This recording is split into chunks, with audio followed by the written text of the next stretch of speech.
What you see here, people taking the 10 minutes to fill out census forms in person and online, was supposed to be possible through the end of this month. Instead, thanks to this Supreme Court ruling last night, you have much less time to do it. It made no sense to cut the count short. It made no sense that the president took a full month off the census process. It does not make sense that the Supreme Court is siding with him. But they have, and the deadline they have set is tomorrow. There are highly important reasons for you to fill out the census. The more people our region can prove it has, the more federal tax money flows in, and it's not at all clear that the Census Bureau, which runs the census, has a clear idea of how many people live here.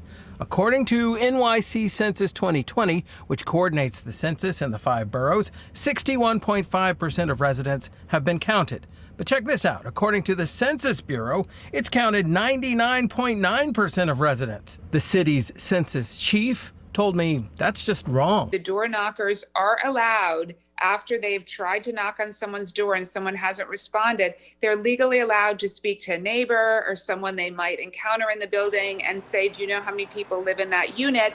And that person might say 1. There could be 4 children living in that unit. In addition, after a number of attempts, the federal door knockers are allowed to mark a unit as vacant, even though someone might be living there. And the former director of the U.S. Census Bureau says there's another reason the census can claim it's counted everyone. They're going to use administrative records. That's right. The Bureau can use Social Security statements or college transcripts or other documents to count people, since there's no time to actually count everyone. It's going to have undercounts and overcounts and location errors far beyond what they're capable of providing because they got pushed to end the census too soon. Also, in addition to the pandemic, there's a big new difference this time around. The Census Bureau will turn in its count to the president only. It's a different world. It is one in which the numbers presumably will go to the president privately. That is not publicly.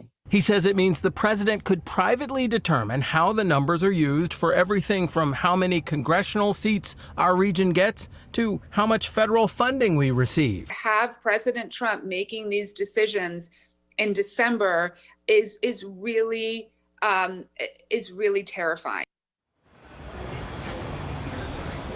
Now, here are some key deadlines you got to know. If you want to mail in your census form, it has to be postmarked October 15th, which is tomorrow.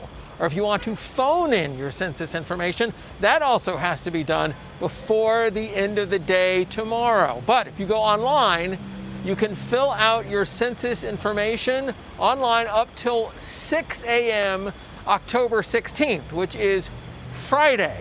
And to do it online, just go to 2020census.gov. We've got plenty of that information, of course, at pix11.com. Right now, though, reporting live from Harlem, I'm James Ford, Pix 11 News.